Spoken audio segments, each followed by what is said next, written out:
Hello everyone, this is Station992 and today we're back for the brand new video. And aye, your eyes aren't deceiving you. I've not got a cap on the grey noggin, and this possibly is the most bright video you will ever see, as I can only see the back of my phone right now. And because I am in a hotel room in Turkey, I've had to turn that light on, that light on, that light on, that light on. It's like Blackpool illuminations in here, and I have no idea if the video quality is terrible or even if you can hear me. I'm literally staring at my back in my phone, but I couldn't wait to get home. I couldn't wait till my flight went back to the old Glasgow to get back into the house to upload a video, because I needed to come here and discuss with each and every single person that's clicking on today's video, because again there was hope, but there wasn't much else beyond that. You know what I mean? There was no expectation. It was down to the floor. Everyone was like, well, if we only get beat by 1 goal or 2 goal or even a score draw, we would take that all day, and we looked at them as wins, and rightly so gone in to the game. But we didn't have any of that or any of these wee messes. We have what is maybe the most Rangers Thursday of Rangers Thursdays since a night in Dortmund. We have so much to talk about. Before we go any further on, by the way, just a wee special mention to Unibet as well for making this entire thing possible. This video is presented by them, and they've obviously been incredible. And aye, what a game for them to go ahead and choose, as everything pretty much went in our favour again, and it was absolutely joyous to say, you know what I mean? We've had some tough times and tough sore times, especially recently, and going into a European game against not only a Fenerbache side who had been unbeaten in the last 18, you know what I mean? A side that has never lost a European knockout game at home in their history, but also more recently, they've not lost a single game under Jose Mourinho in 2025, right? You've already got that stacked there. That's a good side, massive wages, good players, phenomenal manager, arguably the greatest manager of all time, or he sits at least maybe top 3, 4 in a lot of people. It was stacked already when we are at our best, but were we in our best? Were we fit and firing and full of confidence coming in to this game? Nah, we've been pretty damn barking for too long, ladies and gentlemen. You know, when we came into this game to Turkey, Istanbul having scored 1 goal at home in the last 3 games versus Queen's Park, St Mirren and Motherwell, losing all 3 in a row. We take that low confidence, we take that poor mood, and we go over to Turkey and go ahead and score 3 goals that were given, but 5 goals overall against a manager who has been known to set up a defence and make it very, very difficult. How on earth has this went and happened? Honestly, I don't know if I'm dreaming. I don't know. I sometimes make that joke and I sometimes make that reference to Inception, but everyone hide your totems. Let's not tempt fate. Right now, we have just went and shocked the European world again with an incredible result. But what makes me happy is it's an incredible performance. It's not a lucky 1-0 or we hung in there and we nabbed the goal or we grabbed the set piece goal. We scanted a Jose Mourinho Fenerbache side from pretty much the first minute to the last, sprinklings of worry and fret and almost decapitating one of our own players. But apart from that, everything was immaculate, and that's crazy to me. And again, maybe the most blatant thing and the easiest way to summarise this result and summarise this game is the most unpredictable team in the world went ahead and had the most predictable result on a Thursday, led by and inspired by the single most unpredictable striker I've ever seen play for Rangers, and that is none other than CD9. 3 letters, a lot of feelings, some of them are very nice. But if you think of the preview very right, because I have been very frustrated sometimes with Dessers, and maybe he has drove me crazy in this time or this time, and maybe he has frustrated me in other areas of the park. But going into this game, we talked about it in the preview video, we had a lot of hopes to go in to this game and to go in to this tie over the 2 bags to try and rely on a Dessers. We needed Dessers to be at his enigmatic best and be the number 1 in this if we've to ever have a chance in the game. And I said we were relying on CD, and I was hoping it would be European CD9, and by goodness gracious did he not go ahead and deliver with arguably his best performance in a Rangers shirt. You know what I mean? It doesn't make up for a pass, it doesn't do that. But let's not focus on negativity, because I know people can say, well, that's what he does, but he'll be barking at the weekend, he'll be back to the... Let's not talk about that. Let's just enjoy these moments. You know, when we've criticised, when we've needed to criticise, and we have criticised a lot of these players, today is a day for praise. And Cyril Dessers was outstanding. And again, I'll never understand this guy, but I'll never understand the club. But the way it makes me feel up and down and up and down, I'm never sure I really want to, because it is so unpredictable, and I can never, ever feel comfortable in terms of settling and getting used to Sam. They're constantly throwing things in a way, and again, the club perfectly matches the player itself. And I just thought Dessers was completely unplayable, and Josie would be sitting who say, what the hell did I just play? That was like a Drogba regen for a lot of that. I'm talking about Dessers, and I've just used the word Drogba. Again, it's only 90 minutes. Let's not go a wee bit crazy, but holding the play up, bringing others in, scoring goals, scoring another 2 that was chopped off for offside. One of them I didn't think is offside. I've criticised Dessers a lot this season, and I didn't take any of that back, and I didn't try and twist and think. I've said what I've needed to say when I need to say it. But if you're talking about performances tonight, ladies and gentlemen, let's say Dessers' name a hell of a lot for a lot of the right reasons. He was absolutely a joke, in all honesty. You know what I mean? We're talking about Cernys. Cernys getting a lot of the headlines. I mean, there was a Fenerbache side, like a kind of an older guy right beside me, right? And every time Cernys touched the ball, because obviously he's got a wee bit about him, he would say the word Robin. I could make up the word Robin for Turkish, right? And then followed by what I imagine was very vocal swear words and probably not nasty things, but that's maybe the best compliment you can give Cernys on the day. The Fenerbahce fans hated his guts because he was so good, and it will get a lot of praise because, again, it just rubber stamps how talented he can be at any moment and how he can change games. But even his third goal, or our third goal, but his second goal of the day, if you go back and track it to Dessers, his movement, his hold-up play, and he's bringing into Raskin, creating space for Cernys to run into. It's wonderful pass for Raskin. Honestly, if Kevin De Bruyne or that MLS merchant Messi went ahead and done it, it would be everywhere. But because it's wee Nico, the pit bull that probably chases dogs about the park looking for their tennis balls, trying to intercept it, nobody cares. But again, instead of just focusing on the pass, focusing on the finish, let's focus on Dessers' movements. He was just involved in it, his fingerprints and everywhere. And we've talked a lot about his lack of movement and maybe frustrating here. He was just on it today, and when he's on it, he's unplayable. And the last thing I will say about Dessers, the day I sat back and went, do you know who he reminds me? A wee bit the old Daniel Cousins. I don't know if people will agree with that or even remember who that is, but Cousins was very enigmatic. You know what I mean? He would score a worldie, or he would pick the ball up halfway and beat 3 people, score against Celtic, score a screamer in Europe and everything like that, and then he would play the next game and say, this boy, you ever played football before, right? But he was a part of maybe a 1-2-3 punch, so when he was bad, you could rotate him out, and he wasn't constantly relied on, so you almost forget the bad performances, and you smile when you think of Daniel, because you think of the goals, or you think in madness. And I think there's a wee bit of that in Dessers as well, because he is such a maverick and he is such hit and miss. But what's happening against him, and maybe what's went against him his Rangers career, is we've not also had the other guys to take the lead and maybe be the main man. Maybe Dessers is a 1 in every 3 at there, or a 1 in every 5 at playing at that level, or 1 in every 2 in terms of scoring. But if you had somebody else shouldering that weight, then you have him, maybe we would think a wee bit better to that. And I don't know, I just wanted to mention that very, very briefly, ladies and gentlemen, because oh my God, does this guy not just put me through? Right, I feel like I'm on a tumble dryer every time I watch this guy. I'm done, I love him, I'm done, I hate him, I bam, ba bam, ba dam. Goes round and round and round. But the old roulette wheel felt exactly where we needed it to fall going into this game. That's what we said in the preview. If we were to get a good result, European Series 9, we need to turn up. And he did.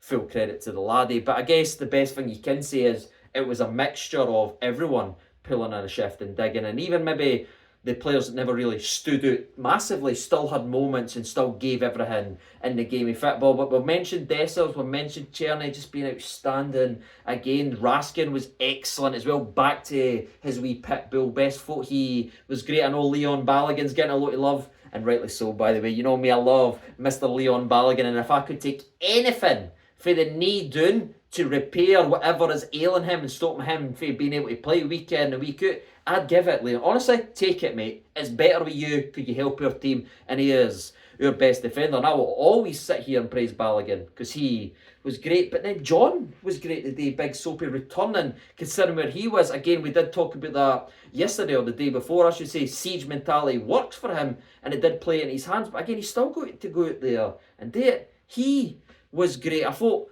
on the left-hand side, Jeffy really impressed me. You know what I mean? I'm a bit of a Jeffy defender, so I know everyone's rolling their eyes right now saying, oh, here he goes, he's going to do it again. But I will keep this one brief. He has been poor recently. In fact, he's been barking. I'm talking about a dug at a park tile barking, right? He has been awful, but he bounced back massively the day, and I just thought he was as important to everyone as he was a constant out boy, he was a willing runner, had an assist by this, get chopped off. I thought he was great, but there's another wee name that I want to mention that's not Diamande for once, and it is Connor Barron, because everyone else I've talked about, I've either heard be said or been mentioned on social media when I've been waiting to get back to the hotel. There is one name that's not been mentioned that I want to mention briefly, and then we'll get, what are we, 11 minutes in?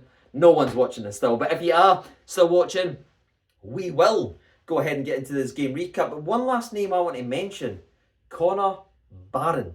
That boy's barely kicked the ball for months, right? He started off great, was up here, bombed out the squad, lost his confidence, and when he was given minutes, he looked barking again. But he has bounced back massively in this game, and I just thought his energy, his work rate, and his ability to complement Raskin, because you look at that midfield that we're talking about Raskin, we're talking about Barron, and we're talking about Dio in the middle. That is the first time we have won a midfield battle since, you can let me know down in the comment section. Our midfield's been stinking for ages. Like, we've not won a midfield battle for ages, but them three just worked perfectly the day, and it's going to be something that needs to be thought about going forward. But that does take me to where I want to go next, because Barron was impressive, but again, so was the guy in the dugout. Remember the liability? Oh, we made a mistake, the club's embarrassed itself, we should have stuck with Phil, even though the players had gave up on Phil and everything like that. You know what I mean? We were supposed to stick because Barry had no idea and he was going to get tactically outclassed. And I'm not just saying this now because I know it is halfway in the tie, but again, giving praise when praise needs to be praised, and I know he is my hero, but Barry, I think, in this game went ahead and tactically shocked one of the greatest managers of all time, because it looked to me, I don't know if it did to you, that we on occasion were playing a 3-5-2 with the likes of Tarney maybe playing a right centre-back role, and I think that completely caught Jose off guard, and he couldn't quite figure out, and he did shock him. So for the clueless guy that's just there to be staunch and just hold the reins until the takeover, shocked the special one the day, and for me, that deserves some praise as well. So I shout out to Bazza on that as well. What an incredible bit of management for him. Again, half time in the tie, anything go wrong. But if you'd have asked any Rangers fan on the world, if you'd have took a 2-goal advantage back to Ibrox, every single one of us would have bit your entire hand off. You know what I mean? We'd have looked like proper, taking out, or Butland taking out proper, I should have said, nearly take the old heat off. It was simply incredible. And to have that buzzing, ladies and gentlemen, beyond belief. Truly, honestly, I'm struggling to believe it's been a really, really long, hot day, and I'm just sitting back saying, this is unbelievable. Phenomenal result. Every player, every staff member deserves a hell of a lot of respect for this result right here. We know they turn up in Europe, but I feel like that's almost disingenuous to say, oh, they've done it in Europe. Everything went well the day. Not only the performances or the effort, the work rate, the commitment, it's always there in Europe that they didn't care. But domestically, but this is the first time I've seen in a long time a Rangers team actually have an identity, a style of play, and phases and places they've clearly worked on, where to be, who's supposed to be there. You were actually watching a functioning football team. When's the last time we ever saw that? Truly something to be praised and something to be enjoyed all freaking night, which again, hopefully you can see me, because I don't know if this is still working. But moving away from just that aspect of the game and getting in to the game recap, I want to talk about Jackie B, because I thought the start of the game was alright. Again, the shape was like, oh, Fenerbache was like, what's going on here? This isn't the usual Rangers we were expecting or maybe working on. The 3-5-2 just came out of nowhere with Cernys sort of slotting in, but Kenny playing as a 2 just off this as well. And I thought Butland frustrated me at the start of the game because he kicked the ball, he played, and you're thinking, God, because the crowd and the atmosphere of Fenerbahce was nuts, man. They were loud, they were on the backs of the players the whole time. It was a complete hostile environment, but that seemed to spark the team. And when Butland kicked out, I'm going, oh no, they're right up for that. They can sense some danger. Didn't let it be the usual Jackie B. You know, when I said what I said about him in the last game, this boy's barely pulled a save since Southgate overlooked him for the England game. But this day, he could maybe frustrate a lot of people, and maybe I will need to see the first goal we conceded back, or the only goal conceded back. But I saw two massive saves for Jack Butland the day that arguably, or actually did, make sure we win this game. You know what I mean? And that's big for him as well. The one in the first half where he gets down, that's outrageous. But the one in the 90th minute that everyone was already celebrating, you know what I mean? Fenerbahce fans were leaving. It was like an exodus, you know what I mean? It was like the Red Sea was parted and they were just on their way. But the game was still there despite us having won it in the 92nd, 93rd minute. But what sounds better to you? Having a 2-goal advantage at Ibrox or having a 1-goal neatly over frickin' turn?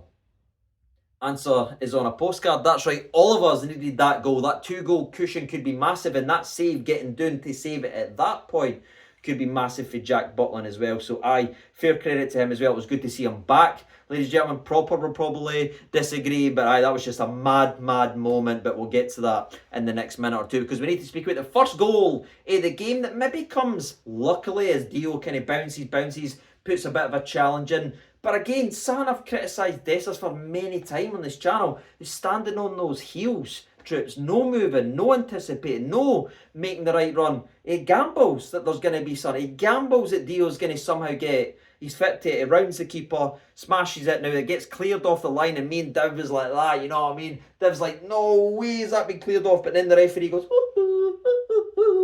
and gives the goal. Pandemonium, everything's gone mental, and we are 1-0 up. Where on earth did that come from? Because I never saw it at the weekend. I know we play good in Europe, troops, but naniers. So that fast start, and we did have an opportunity as well with Jeffy. Good bit of play for Raskin, Barron, Dio, over to Jeffy, running down the left. He probably should go across goal here, but he tries to go near post.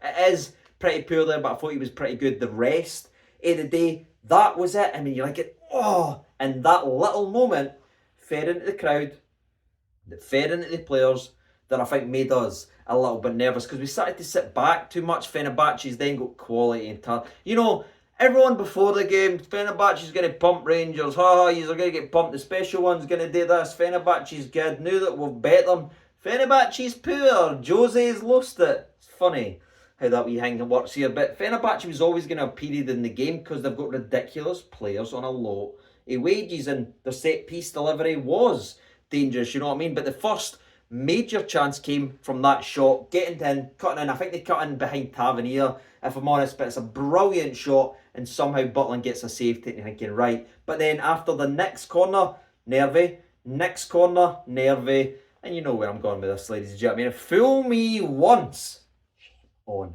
me. Or was it shame on you? I don't know. Anyway, but third time lucky or anything like that you could say for Fenerbahce, but I'm not going to be sitting shocked to say that we conceded a set-piece goal, because not only are we brutal at defending corners, you know what I mean? We conceded a corner. Water's wet and I'll be flying home on a plane tomorrow. But also, Fenerbahce's actually pretty damn good at them. Tadic, etc. exists there. They're one of the most lethal teams from set pieces, and I didn't want to mention that in the preview video in case I jinxed it, but at the same time, I'm a jinxing anything that we all know is factual. They're good, we're bad at set pieces. It was always going to happen, but again, a wee bit frustrating. And I look at Jack Butland, can he maybe make himself, can he come and get that ball, can he put it a wee bit more under pressure, or maybe am I just thinking it wrongly? But it looks like it hits Barron, goes to the back post, and the boy, I think, just sort of kicks it like an almost overhead kick that sort of loops over Butland, and it's in the back of it. Syrian on the plump bags, and you can feel it in the stadium as well. And I know this is a wee bit of a football cliche. We try and avoid the cliches unless it's something that my old father always used to say, and I like to say it sometimes because I know he watches these videos. Shout out old man 992 and everything like that, right? But one of the old cliches in football is the next goal was vital, and it really felt like, because on a knife edge, whoever scored, I believe, truly was going to go on to win the game. And the way we went ahead and scored it, ladies and gentlemen, was simply ridiculous is it's a brilliant goal. Like, it is just really good, fast, forward thinking football. Where on earth is this all the time? And again, I just thought the shape worked. I thought the midfield, the extra number in there, Diamande freeing up over to Dessers. Dessers cuts it back to Cernys, and I was perfectly in line with it. Cernys cuts it in, and again, that's when I dropped my phone. I was really like to tweet that goal out, ladies and gentlemen, because I had to find the old phone. But the cola was away, the phone was away, and the smile was on the Nasher, and the nerves were a wee bit as well, because it's a brilliant goal, but it's again a goal we deserve. It's no lucky, it's no fluke, it's bounce. We are carving a Jose Mourinho side up. I mean, I try and avoid, I've always said this, I try and avoid what other people say. I didn't watch the videos before I record mine. I didn't usually listen to press conferences until after I've made my video, because I didn't want somebody to say something and it slips into here and then I end up parrying and it just sounds like I'm copying them. But I did hear Jose Mourinho's comments on the way back from the game in football, because someone else was playing it on their phone, and he actually said this was a very good result for Fenerbache. That's how well we played today. Jose Mourinho thinks a 3-1 pumping at home is a good result, because it could and should have been more, despite Butland making a couple very, very good saves. So, full credit to the team. We did take the lead. We did have major opportunities to add to that. And CD9, I didn't really want to criticise, but he does have a major opportunity to slide us in just before half-time. He needs to get that out wide. There's 2 players free, but he underhits the pass. But, he's brilliant today. I'm not wanting get into it or go any further. We go into half-time 2-1, that even mistakes here or there, we're a bit your hand off for. The only other major moment in the game of football that we've not addressed so far, despite kind of talking around it a couple of times, was obviously Proper and Butland. And at the time, again, this was before his big save, it was still pretty early in the game of football. I thought it was a Butland howler, you know what I mean? I've seen him go like this, he's got his hand up as if, I don't know if he's shouting away right enough, but it sounds like he's saying his. So Proper kind of slows down, and then nobody comes for it, and then Proper goes for it. Butland takes his head off, Shawn Michaels-esque, and this time he's on the deck, and it looked a Syrian. I was really worried for him, but I guess the way I can kind of make wee jokes here or there, isn't it, because he got hurt or anything like that, because I know that, again, I thought Proper was playing well as well, but the fact he was able to walk off the park tells me it's nothing major, and it makes me feel confident enough I can do the wee jabs here or there and try and entertain you guys with a couple of wee one-liners in terms of Butland madness going for that ball. But Butland, Proper, and on comes Leon Balogun, which again I'll never moan about, because he is our best defender. Didn't like seeing Proper going off injured, but I will never cry seeing Leon Balogun come onto the park, because again he is our best out-and-out defender, and I thought he did have a very good day, especially in the second half, man. Header. If you want a wee fun drinking game, by the way, go back and watch the game and take a drink every time Balogun and Soapy header the ball away. You'll be absolutely off it in pretty short order, and they were massive in the second half, because it's easy enough just to praise the attack that were honestly great and praise the midfield that were honestly great, but I thought the 2 centre-halves were absolutely, well, to that side of centre-halves, and even Tavernier was alright on occasion, were big when they needed to be big, because Fenerbahce's clear game plan was get out wide, chip it to the far back post, and try to attack and identify those wing backs as the weaknesses. That's Tav and Ridvan, but again we sort of caught them off guard, and it was obviously Jeff on the other side, but Balogun was always there, he helped them out, and even Jeff won some. And I think if you look at a lot of the second half, besides just the goals that are obviously going to dominate, how many times did Raskin get in there nipping? Jeff does one about the 78th minute where he just gets the fit, but Barron's winning it, John's blocking that, Balogun's heading that way. That's what it was a fight the day, and we were finally up for it. And I do apologise, I'm constantly moving, but I'm just worried that my camera stops tracking, so I'm trying to keep the old legs warm, you know what I mean? I'll open the gates if you want, just in case I'm needed. But let's talk about the offside goals then, shall we? The first one I believe is a Cernys shot that the goalkeeper saves. Big Dessers taps in, I'm thinking it's a goal, you know what I mean? I'm putting on Twitter, I'm having my wee jokes, having my wee laugh, and then there's a VAR, and I'm going, that's taking a tremendous amount of time, and when it eventually takes that long, you know, here we go. And honestly, I know we won, I'm buzzing, I'm happy. I didn't think this one's offside, because it's something to do with shirt level or something. What happens if he's wearing long sleeves, Your Honour? Can he punch it with the knuckles if it's doing like that? It's a bit daft. I hate that rule. It just doesn't make any sense to me. You can't score where you air him, so you can't be offside where you air him. That's what I grew up with. That's what made sense. Where the hell are we now? answers on a postcard if those things even exist. So I think Dessers been a little bit unlucky there at least, or it's very, very tight. You can let me know in the comment section below. Again, I've came through the game, I'm recording this here, I've not seen every exact angle on the sun, but I might be embarrassing myself, but I just think this one should have been a goal. You can let me know if you agree or disagree. Was it a goal? Was it no? You can let me know. The other one that he scored was actually offside, by the way, but it was a great move. Jeffy, Raskin, all of them are involved again. I think Raskin plays it to Jeff. Brilliant down the left. Picks out Dessers, brilliant. And Dessers with the best finish of the day, man.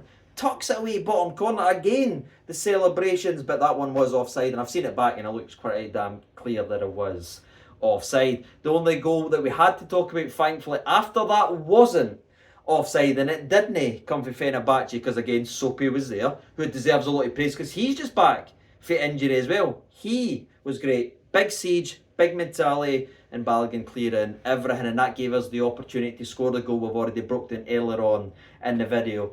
Raskin, Dessers, Raskin, whew, honestly beautiful, man. And Cernys goes ahead and does what he did in the day in Malmo when he ran through and ended up hitting it wide. I saw that as well, almost for the exact same angle, and I seen how he bricked his knickknacks, but he's confident, he believes in himself, he's settled at this club, he wants to be at this club, and he was absolutely outstanding as well, if you catch that old reference. But that was it, ladies and gentlemen. Again, Butland's last big save does it. There was a lot of wee fouls here. I thought Ridvan started to get put on toast, you know what I mean? It was starting to look a bit bad on occasion, so the right sub was made as the big mustard came on, and Dujon just cut up and shut down St. Maximin, who did come into the game, that did offer, and Talisca had a couple shots, but I think we truly deserved this, and I thought it was a phenomenal performance. Again, maybe the most Rangers Thursday since that day in Dortmund. But you can let me know down in the comment section below, because I'm just excited, man. I just want to get this video, I just want to read your comments. I know we're in a mad spot, I know we can be frustrated because they try in Europe and they didn't. I know we can do that,